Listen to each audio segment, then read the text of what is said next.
ఆ రావణ్ రెచ్చగొట్టే విధంగా మాట్లాడారు అని, పవన్ కళ్యాణ్ గారిని కించపరిచే విధంగా మాట్లాడారు అని చెప్పి పోలీసులు కేసు పెట్టారు. సరే వాళ్ళ దగ్గరికి ఫిర్యాదులొచ్చాయి. వాళ్ళు చట్ట ప్రకారం కేసు పెట్టారు. చట్ట ప్రకారం మెజిస్ట్రేట్ ముందు హాజరుపరిచారు. మెజిస్ట్రేట్ గారు బెయిల్ ఇచ్చారు. సరే ఒకసారి బెయిల్ ఇస్తే మళ్ళీ వాళ్ళ పై అధికారుల నుంచి వాళ్ళకు ఇంకొక పోలీస్ స్టేషన్‌లో మీరెళ్ళండి అని చెప్పి వరుస పెట్టి ఆర్డర్స్ వస్తూ ఉన్నాయి. పాపం పోలీసులు వరుస పెట్టి పోతున్నారు. అరెస్ట్‌లు చేస్తూ ఉన్నారు.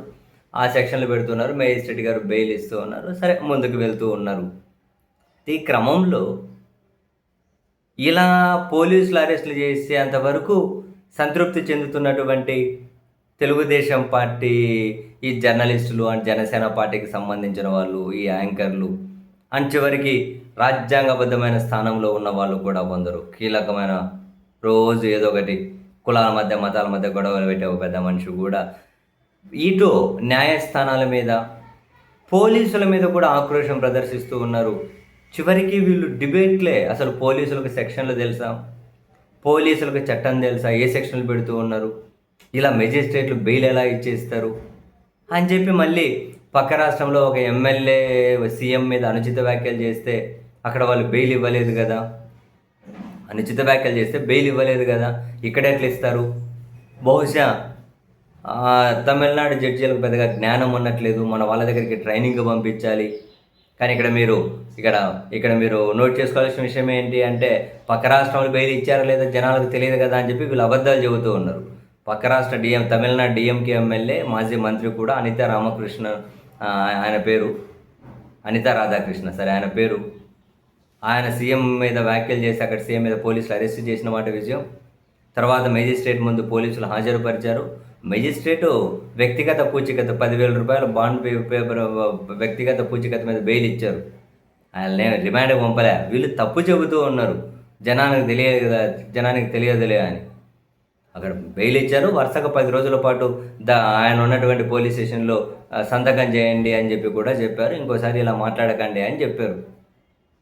కానీ దాన్ని కూడా వీళ్ళకి అనుకూలంగా మార్చుకొని అనుకూలంగా మార్చుకోవడం కాదు, అసలు బెయిలే ఇవ్వలేదని చెబుతున్నారు. తప్పు, అబద్ధం. అండ్ అసలు సెక్షన్లు ఏవి పెట్టాలి వీళ్ళే. ఒకరిని కించపరిచే విధంగా సెక్షన్లు. ఇప్పుడు రాజ్యాంగబద్ధమైన పదవిలో ఉన్న వ్యక్తి వరుస పెట్టి కించపరుస్తూ ఉన్నా ఆయన మీద కనీసం ఎక్కడా కేసులు ఉండవు. ఇప్పుడు ఏ పవన్ కళ్యాణ్ గారిని కించపరిచారని చెప్పి కేసులు పెడుతున్నారు. అదే పవన్ కళ్యాణ్ గారి నోటి నుంచి వచ్చే మాటలు ఏంటో, చేతుల్లో తీసుకునే చెప్పులు ఏంటో అందరికీ తెలుసు. ఎక్కడే కనుక ఆ కేసులు నుంచి రాజకీయపరమైన విమర్శలుగానే చూశారు. కానీ ఇప్పుడు మాత్రం ఇంకేదో దేశద్రోహం కేసులు పెట్టాలి, అసలు ఉరిశిక్ష పడే కేసులు పెట్టాలి. వీళ్ళ ఆక్రోశం. సో ఇదంతా ఎందుకబ్బా? అధికారం ఉంది, ఏం చేసినా ఈ వ్యవస్థ ఏం చేసినా అడిగే నాతులు లేడు, అడిగినా పట్టించుకునే నాతులు లేడు కదా. ఏమైనా నడుస్తుంది కదా ఇప్పుడు.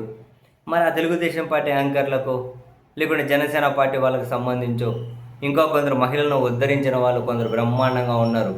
బ్రహ్మాండమైన వాళ్ళు ఏ విధంగా ఉద్ధరించారనేది కొన్ని వీడియో సాక్ష్యాలు, కొందరు మహిళలు బయటకు వచ్చి ఇవన్నీ చెప్పారు కదా. అట్లా ఉద్ధరించిన వాళ్ళకైనా కనీసం పోలీసులు గానో జడ్జిలు గానో అవకాశం ఇవ్వండి. ఒక ప్రత్యేక జీవోనో చట్టాలు చేసి వీళ్ళకి ఇవ్వండి.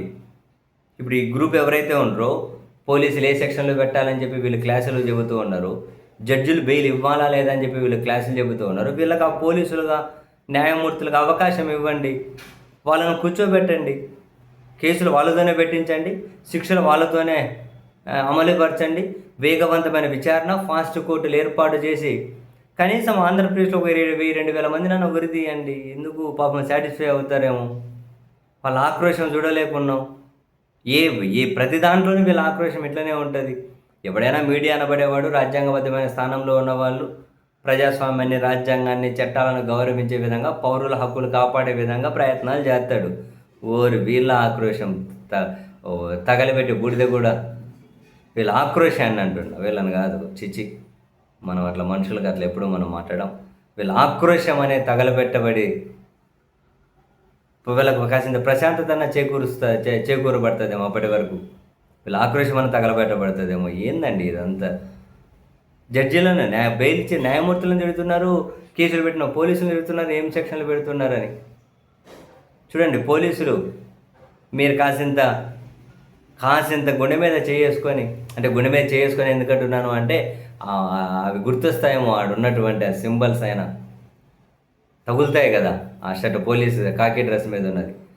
మీరు ఒక్కసారి మీ చట్ట ప్రకారం మీరు మేజిస్ట్రేట్ ముందు హాజరుపరిచి మీరు అరెస్టులు చేసి పోతూ ఉన్నా కూడా మిమ్మల్ని తిడుతున్నారు చూడండి వీళ్ళు. చివరికి మీ స్టేషన్ మీద దండెత్తి వస్తూ ఉన్నారు చూడండి. ఇంకా మిమ్మల్ని ఎంతవరకు మీరు ఎంతవరకు దిగజారితే వీళ్ళు సంతృప్తి పడతారో ఒకసారి మీరు ఆత్మ పరిశీలన చేసుకోండి సార్.